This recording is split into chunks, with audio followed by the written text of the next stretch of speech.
তো দেখো এটা হচ্ছে কুমড়োর পকোড়া। এখানে দেখো আলু কুচি দিয়েছি, ধনে কুচি দিয়েছি, লঙ্কা এই যে সবুজ লঙ্কা দিয়েছি 3-4টে, আর এদিকে কুমড়োটা দেখো কত সুন্দর করে কুচি করেছি। দেন আমি এটা বাইন্ডিংয়ের জন্য কী কী দেবো সেটাই তোমাদেরকে দেখাচ্ছি।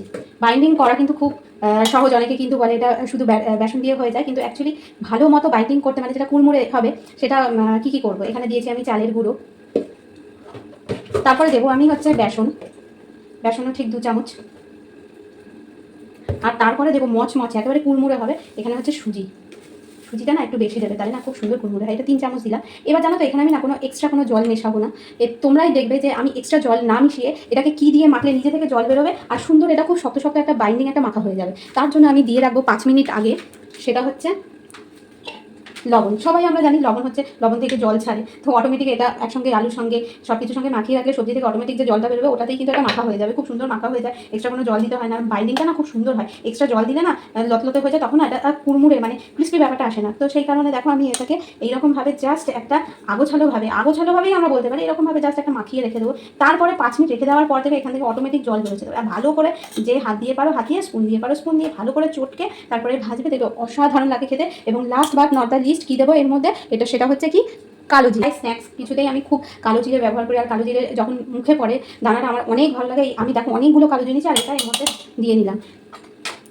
তারপরে এটা ভালো করে এইখানে মাখিয়ে 5-7 মিনিট রেখে দেবো। দেখবে এটা নিজে থেকেই কিন্তু মেখে গেছে, এক কথায় যাকে বলে, ঠিক আছে। আর দেখবে এরকমভাবে ব্যাটার করবে, দেখবে অনেক বেশি ক্রিস্পি হয় আর অনেক বেশি সুস্বাদু হয় খেতে।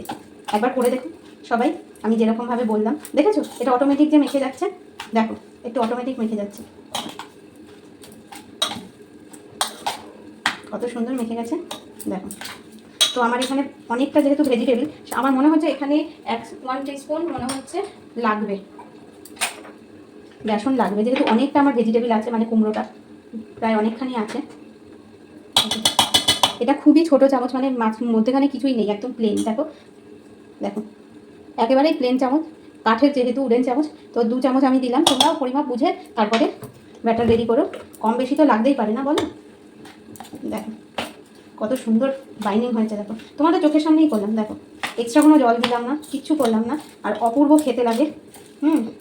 তোমরা পারলে এর মধ্যে একটুখানি জিরে ধনে গুঁড়ো সেটাও দিতে পারো, সেটাও কিন্তু খুব ভালো লাগবে। আমি দিন আমার পকোড়াতে আমার মানে ওই টেস্টটা আমার ভালো লাগে না, শুধু এরকম লঙ্কা দিয়ে এরকমভাবে ভাজতেই ভালো লাগে। অনেকে দেয় আমচুর পাউডার, হ্যাঁ এগুলো দেয়, তো আমার এরকম নর্মাল খেতেই জানো তো ভালো লাগে, একদম নর্মাল। মানে আলুর চপ কেমন ভালো লাগে বলো তো, কাঁচা লঙ্কা দিয়ে আলুটা মেখে জাস্ট বেসনে একটু ডুবিয়ে ভেজে নাও, এইরকম। জানি না আমি কেন এই স্বাদটাই আমার অনেক বেশি পছন্দ।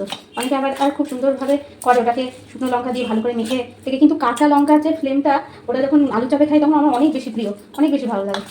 তো দেখো তোমাদের সামনেই ব্যাটার রেডি করে ফেললাম। এখনই দেখো কোনো জল লাগছে না, বুঝতে পারছো, এখনই মেখে গেল 2-4 মিনিটের মধ্যে। দেখো ব্যাটার আমার রেডি, ব্যাস এবার ঝমাঝম ভাজো আর সবাইকে সার্ভ করে, দেখবে সবাই তোমার প্রশংসা করছে।